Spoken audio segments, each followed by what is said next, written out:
Hi friends, I'm Pastor Angel, and I'm so glad that you could join me today. We are talking about commitment, and commitment is making a plan and putting it into practice. Today we're going to be doing some worship and a Bible story. Are you guys ready? I know I am. Come on, let's go check it out.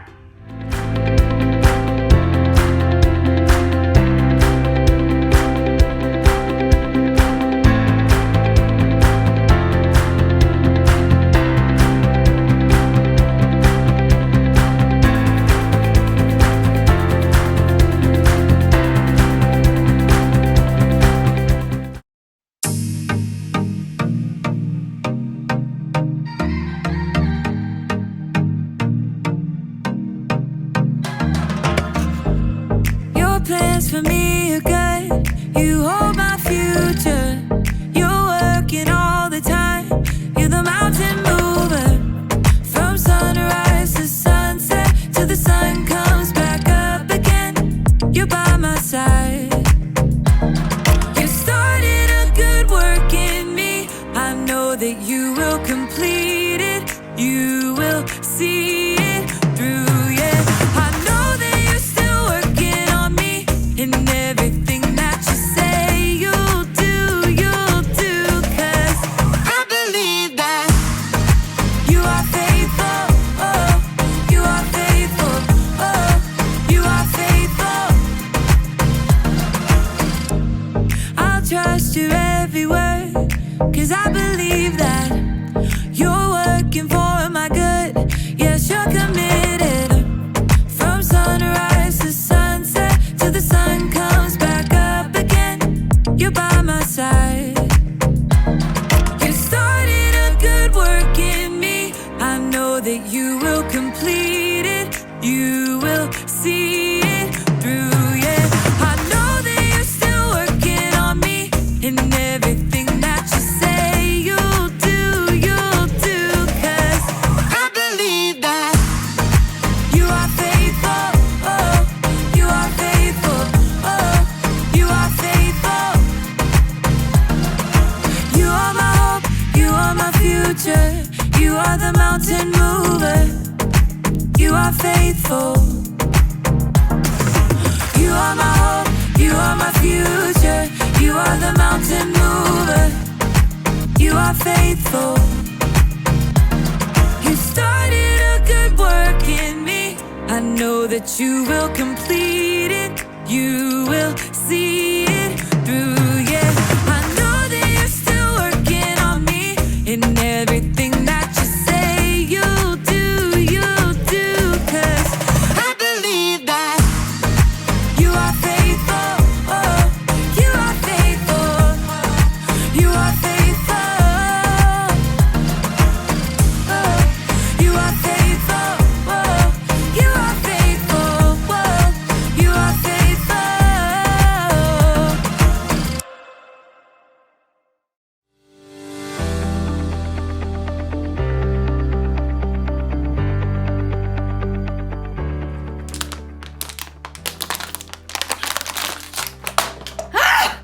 Hey everyone! I'm Erica, and I just ran a 5K race this afternoon! I didn't win, but I also didn't give up. I made it all the way to the finish line, so it's time to celebrate!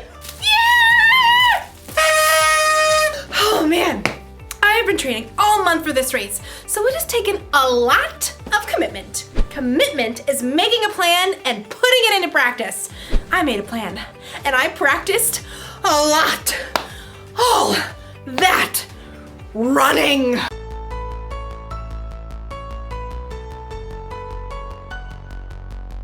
And strength training.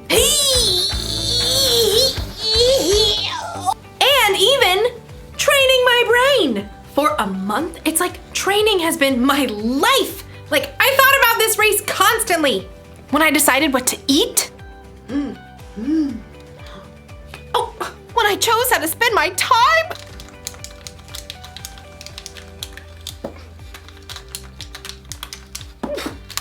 From morning until night, I kept my mind on the race. That's what you gotta do when you truly commit to something. Like, you've gotta live like it's important to you. Today's story is about a woman who lived her whole life that way.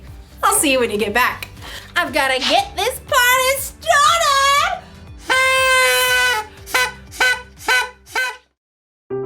The Bible. It's 66 books of history, stories, letters, and poetry that fit together to form God's one big story. The epic adventure of how He created us and loves us so much that He made a way to rescue us. As we travel through the Bible, from Genesis to Revelation, we discover people who met God and found their lives changed forever. Now, for an amazing story, inspired by the book of Mark, chapter 12, verses 41 through 44. When Jesus rode into Jerusalem on a donkey the week before Passover, the crowds were excited. Hosanna! Blessed is the one who comes in the name of the Lord! Hosanna! In the name of the Lord! But the religious leaders were not. He's turning the world upside down. We'll have to fix that, won't we? All week, the religious leaders sent men to try trapping Jesus with trick questions. Teacher, is it right to pay taxes to Caesar? Every time, Jesus gave a wise answer that caught them off guard. Give back to Caesar what belongs to Caesar, and give back to God what belongs to God.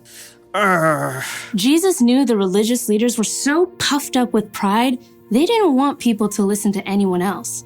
Jesus even warned the crowds about them. Watch out for the teachers of the law. They love to have the most important seats.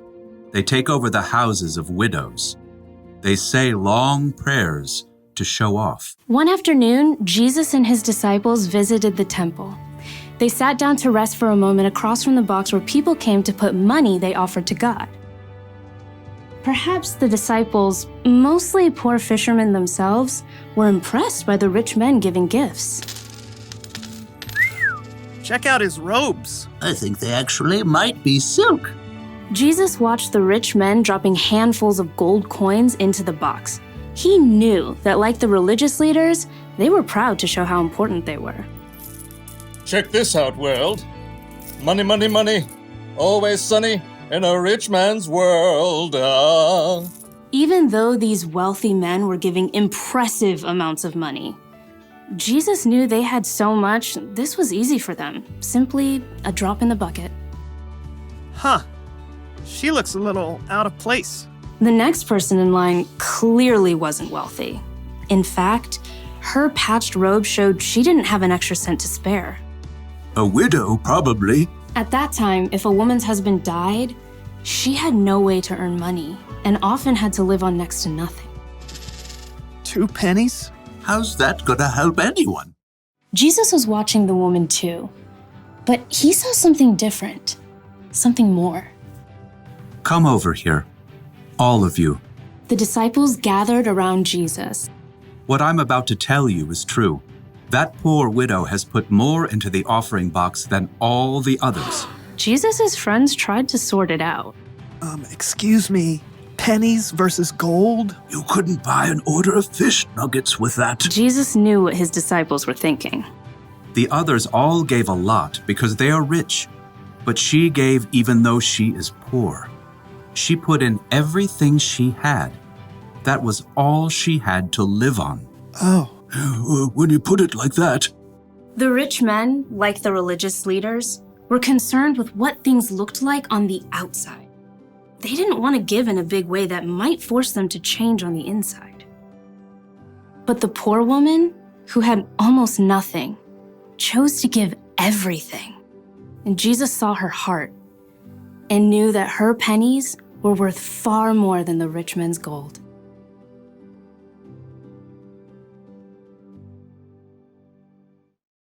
Nobody else thought a poor woman giving 2 small coins was a big deal. But Jesus saw the truth. Other people gave because they were rich. This woman gave everything she had because she was putting her trust in God. She was living for Him. And that's something to celebrate. Woo! Yeah! Living for God is about more than giving money. It's about trying to include God in every part of your day, It's about asking yourself before every choice you make, does this honor God? I could copy my friend's homework or do the work myself, like I'm supposed to. I'm gonna do the work. Or ask yourself, does what I'm about to do show love to others? My friend didn't get me anything for my birthday.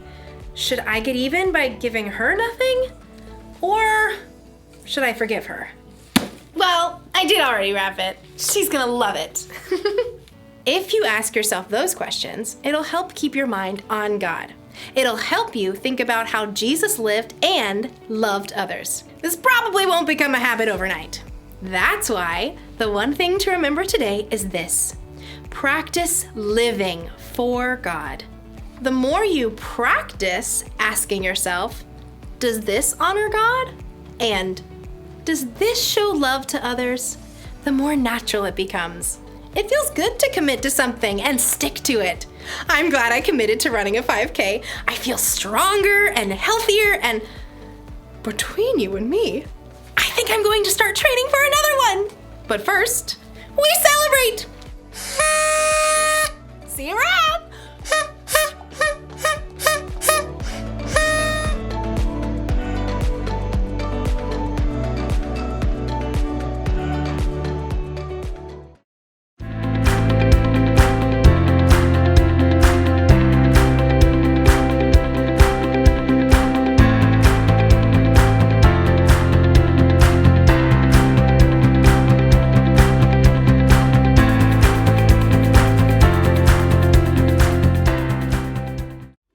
What an amazing time of worship and Bible story.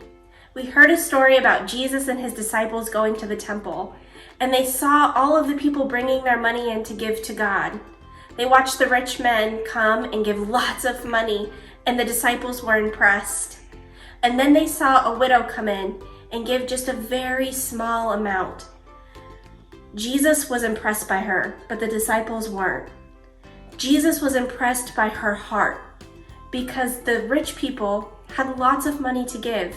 It didn't hurt them to give all of the money, but the widow had nothing and still gave what little she had.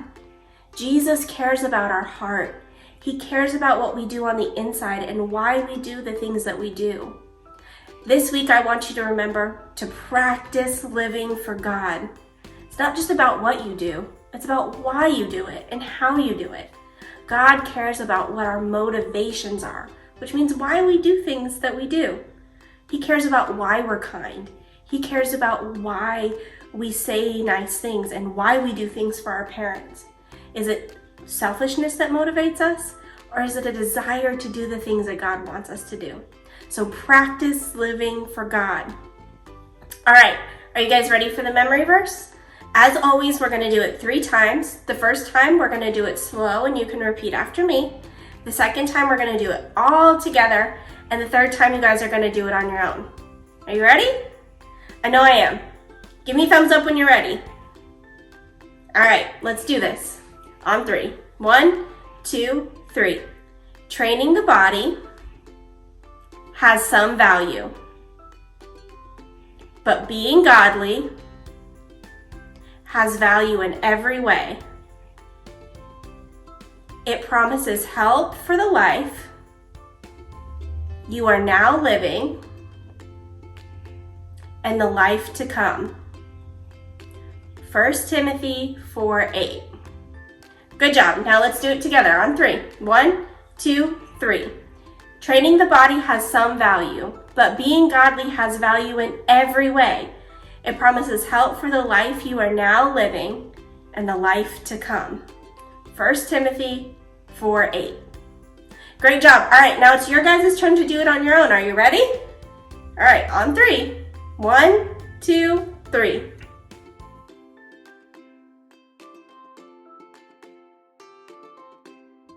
Great job, guys. I'm so proud of you. Remember, practice living for God. And I'll see you next week. Bye.